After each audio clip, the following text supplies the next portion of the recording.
Today में हम बात करेंगे एनाकाइनोसिस के बारे में। एक इंटरेस्टिंग सी इजी सी रिटोरिकल डिवाइस है, तो चलिए स्टार्ट करते हैं अपनी video. Anacoenosis is actually a rhetorical device in which a speaker और writer poses a question to the audience seeking their opinion और challenging them to think about a specific issue.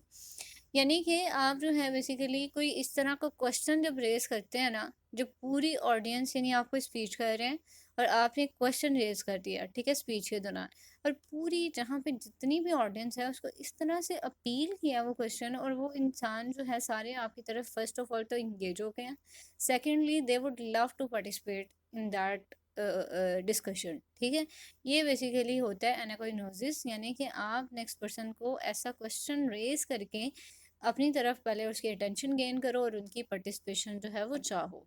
ठीक है, एग्जाम्पल हम देखते हैं, जैसे है what would you do if you are in their shoes. यानी कि आपने ये क्वेश्चन रेज किया ऑडियंस से, और ऑडियंस जो है वो सारी उस पर बात करना चाह रही है। ऑब्वियसली ये क्वेश्चन जो है वो देख के ही इतना इंटरेस्टिंग लग रहा है कि लेट्स से कि आप किसी की बात कर रहे थे और आपने नेक्स्ट पर्सन से ओपिनियन मांगा है कि लेट्स सपोज आप पे ये चीज़ आती है, आप ये चीज़ फेस करते हो, तो आप क्या करते हैं यहाँ पे।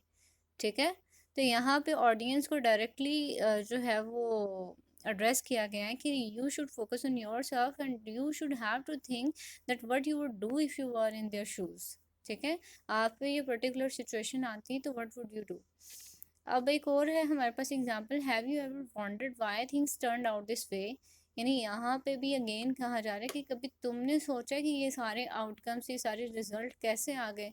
तो यहाँ पे ऑडियंस का जो है उनका रिफ्लेक्शन होगा कि उनको पास्ट इवेंट के बारे में सोचना चाहिए और रीजन देखने चाहिए कि क्या क्या काम उन्होंने किए जिसकी वजह से ये आउटकम्स जो है उनको फेस करना पड़ रहे हैं।